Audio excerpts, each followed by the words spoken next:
Pedro Pato.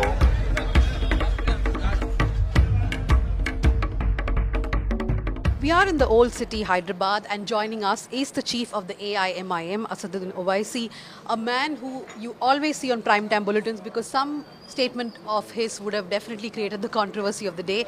And let me ask first that the Prime Minister has said that you are actually stopping the development in Hyderabad city. He's called you a speed breaker for as far as development in Hyderabad city is concerned. How would you respond? The Prime Minister lies through his teeth. He should be called the Basha of lies. You know, he should be called a jhoota, not a chowkidar. Let him come out and say that how much he has given for the metro in Old City. Thirdly, metro has definitely come to the south of Hyderabad. It is only one stretch from Dabilpura to Falaknuma, which is in progress. That work has to be started. Because of the financial crunch within the Hyderabad metro, that work is yet to start. Thirdly, the Prime Minister says about development. As a Chief Minister of Gujarat, there is a place called Juhapura in Gujarat. The whole Ahmedabad's hospital waste is dumped in Juhapura because you have nearly 95% of population of Muslims over there. Juhapura still does not have piped water, and we have, as a city, as a state, we have developed and operated now nearly 40 odd kilometers of metro. In Ahmedabad, not even 4 kilometers operated. So the Prime Minister, he lies. That's his USP. And I still challenge him. Let us compare the south of Ahmedabad with the south of Hyderabad. But sir, without going into the comparison between south of Ahmedabad and Hyderabad, when I travel and I cross the Musi River, there is a stark difference between old Hyderabad and the rest of Hyderabad. So your family has been representing this constituency for almost 3 or 4 decades. You could be accused of holding this constituency back as far as development is concerned. My request to you is that please file an RTI application and ask for the amount of funds that have been used by the Greater Hyderabad Municipal Corporation and the Water Board in terms of laying new roads, stormwater drains, new sewerage lines, street lights, parks, basti hospitals. Everything will come out. You can accuse me that you should have done more. I'm ready to accept that. But if you tell me that I have not done any work, that is completely wrong. Because you are demeaning the people who are still voting for me. End of the day, in this day and age, when you have social media, you have media and electronic media, and all electronic and especially electronic media is now controlled by the Supreme Leader, Shri Narendra Modi. Now, do you think that I will not be exposed? Definitely I will be exposed. So that is why I'm saying that when everything is so transparent, yes, if you compare this area with high-tech city, it's wrong. It should not be compared because that is an area which has been developed only for software industry. But if you want to compare it, I would request you, when it rains in Hyderabad, please go to high-tech city and come here. Okay. There you cannot move your car. Here we have proper stormwater drain system. Here you have our culture is here, which is still intact. You know, whether it is any community's culture, you can feel it, you can breathe it. You know, you have the culinary habits which are still relevant over here. So definitely this place has its own exclusiveness. The sense of preservation, you mean? Everything is here. But if someone comes and tells me, why don't you make it a high-tech city? I don't want to. You know, I'm more concerned about, yes, I accept that road widening has to be done, which we have proposed. We have asked the government to give us another additional 300 crores to make this whole south of Hyderabad flood-free zone. That will definitely happen.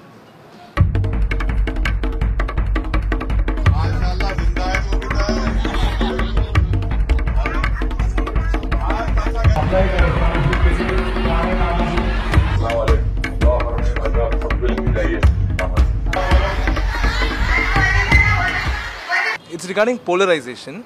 The BJP often accuses you of polarizing the Muslim community, but how would you say you are different from the BJP? You accuse the BJP of polarizing the Hindu. I am yet to use a language which Mr. Modi has just used in Wardha, saying Hindu, Muslim about terrorism.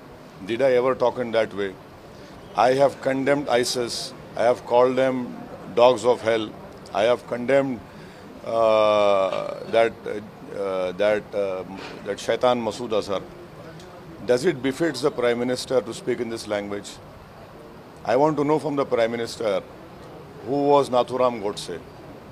Who were the people who killed or who butchered the Sikhs in 84 riots? Were they aliens from space? Who were the people who demolished Babri Masjid? Did they come from planet Mars? So the Prime Minister is using this politics. He is expert in that. And did any party of my member of mine said that the great Indian army of ours is a Modi Sena? Who's doing this?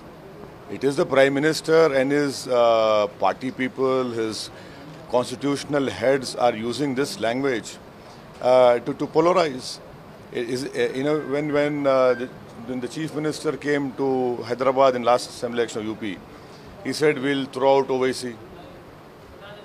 What is that language? When Prime Minister comes here and he says we are a speed breaker, definitely we are a speed breaker against Hindutva, against the RSS ideology. So it is who's polarizing? It is not me, but it is the Prime Minister who's leading this polarization. And it is very unfortunate that Election Commissioner of India is watching it. Had I made that statement of Wardha, you people would have slaughtered me not once but 1,000 times. And you would have crucified me on everywhere, every channel. But because it is Modi, the media is afraid to even talk about it.